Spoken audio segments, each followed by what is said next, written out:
मित्रांनो, 1 जानेवारी आले आहे.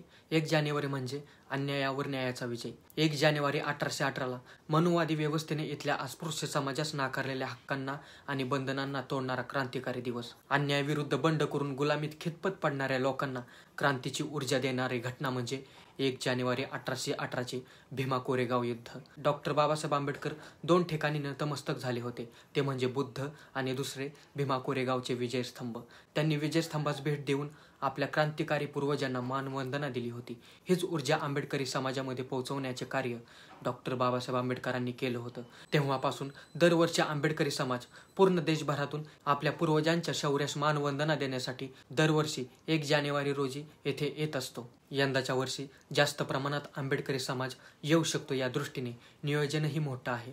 तुम्हाला माहीतच आहे, लाखोंचा समुदाय येथे येत असतो. त्यामुळे आसपासची शेतजमीन मोकळे असणे गरजेचं असतं. सध्या तिथं ऊस लावलेला आहे. तो काढण्यासाठी राज्य सरकारद्वारे मुंबई उच्च न्यायालयात अर्ज केला होता.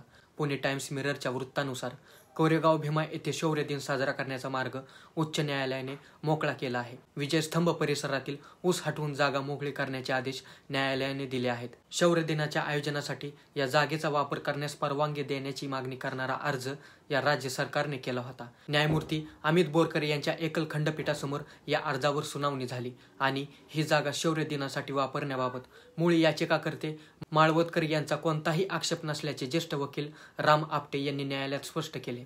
त्याची दखल घेत न्यायालयाने वरील आदेश देत राज्य सरकारचा अर्ज निकाली काढला. न्यायालयाच्या आदेशानुसार 22 डिसेंबर 2023 ते 5 जानेवारी 2024 पर्यंत राज्य सरकार विजयस्तंभाजवळील जागा वापरू शकते. 31 डिसेंबर 2023 ते 5 जानेवारी 2024 पर्यंत सर्वसामान्य नागरिक विजयस्तंभ परिसराला भेट देऊ शकतात. येथे ऊसाची शेती आहे. शेतीचे मालक माळवदकर यांनी ऊस काढून येथील जागा रिकामी करावी अशी सूचना न्यायालयाने केलेली आहे. माळवदकर यांनी ऊस तोडणी न केल्यास राज्य सरकार येथील ऊस काढून जागा मोकळी करू शकतात. तसेच माळवदकर प्रशासनाकडून ऊस काढताना काही नुकसान झाल्यास शासनाकडे भरपाईची मागणी करू शकत नाहीत.